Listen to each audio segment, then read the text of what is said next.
Hi folks, it's Monday the 5th of June, and as you can see, weather conditions are absolutely perfect.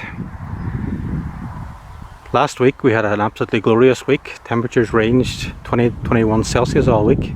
The forecast for this week is much the same, maybe even temperatures to be slightly higher.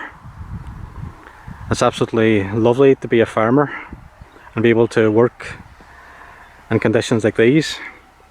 It's a stark contrast from the weather we experienced here in March and April.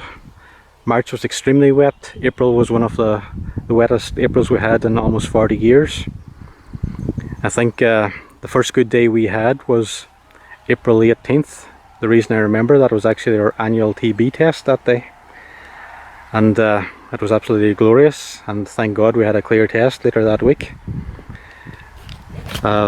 Because the ground was so wet, it probably took another week for the ground to dry after that, and the fertiliser in this field wasn't actually applied until April the 24th. Because you have to wait a certain amount of time for your fertiliser to be used up by the plant, we are now, as I say, June the 5th, and we're probably a week behind schedule. Unfortunately, because of that, our grass has already hit it. As you can see, everything has gone to seed, but nothing we can do about it. I'll describe the sward you see in front of you as an old-fashioned type silage sward. This is what men would have been cutting in Donegal and maybe other parts of Ireland 20 to 30 years ago, when there wasn't just as much emphasis on quality.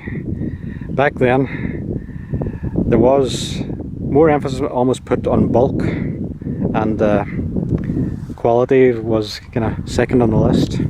Now things have changed and everything is quality, quality, quality. So what you see in front of you is not exactly what you're meant to achieve when you're cutting silage, but we'll definitely have bulk.